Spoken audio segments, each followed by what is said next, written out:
So when you're talking about urban ministry and planting churches in an urban environment, there's a lot of challenges, but there's a surprising amount of opportunities as well. And what some would consider insurmountable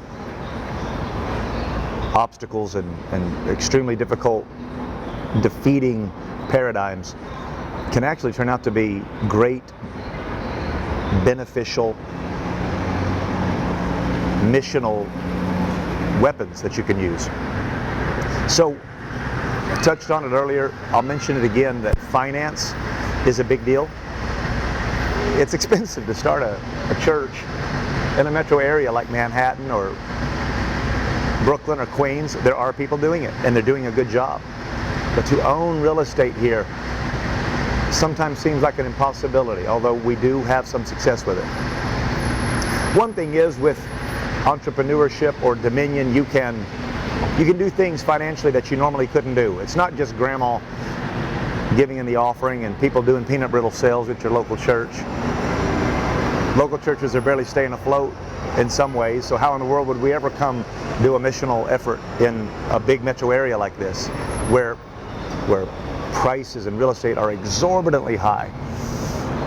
Well, entrepreneurship has several tools that you can utilize. Number one, you can create a lot more revenue to produce the support for a church like that. That's approaching it head on. But additionally, you can become very creative in terms of how you start a church. For instance, mobile church. You can find a place to rent. You know, these obstacles did not stop the apostles from starting churches. They went house to house. They had house churches in people's homes. And it references the church in the house of so-and-so. So, house churches are one answer. Also, creative entrepreneurship.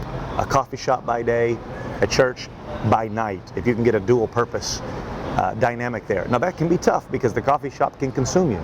To put out a quality product, it can be very difficult to keep the product going and the business going as well as the church. But it can be done, and enterprising people are doing it. Here in London, dear friends of ours in London are doing it. And we can do this in our local settings wherever we are. It's kind of a guerrilla warfare mindset where you could rent out a small space, you could have a small business, and use that to help fund it. On the island of Roatan, we're doing just that. We've built a building through an entrepreneurial model, people donating significant donations to plant a church there. And we're going to use tourist money from our coffee shop there to fund the church itself and help it be self-sustaining. It's a powerful missional model, and it works pretty much anywhere you're going to. So, finance, land, dominion, and entrepreneurship can answer a lot of those questions by increasing revenue and by creating a more flexible, malleable, elastic model of church. Not just traditional church, but a scaled down version that doesn't cost a lot. You'd be amazed at what determined people with a burden can do if they put their mind to it. Let's talk about mindset, the people that we're going to reach. Okay, so a lot of people are petrified of urban areas, but I submit to you that the immigration and the ethnicity of the metro area is a vibrant and fertile ecosystem for revival. Churches always thrived where there were the nations of the world coming together. Ethnicity, multiculturalism, while people are scared of it and they speak against it in a lot of ways, there are hungry people coming here, and wealthy Americans, and America is wealthy by world standards. So wealthy that we're becoming fat and increased with goods. That's another topic for another day. But immigration, people that are hungry, people that are struggling, are very open to the gospel of Jesus Christ.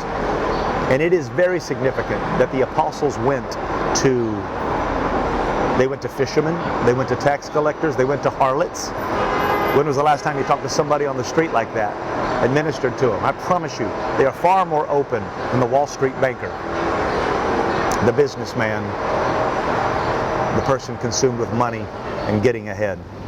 So right here, in the middle of so much challenge and difficulty, there is a There's a powerful door that is opening for the church of the living God. I hope we take advantage of it. We will take advantage of it by the grace of God. These are some of the obstacles of urban ministry, as well as some of the great life-changing opportunities as well.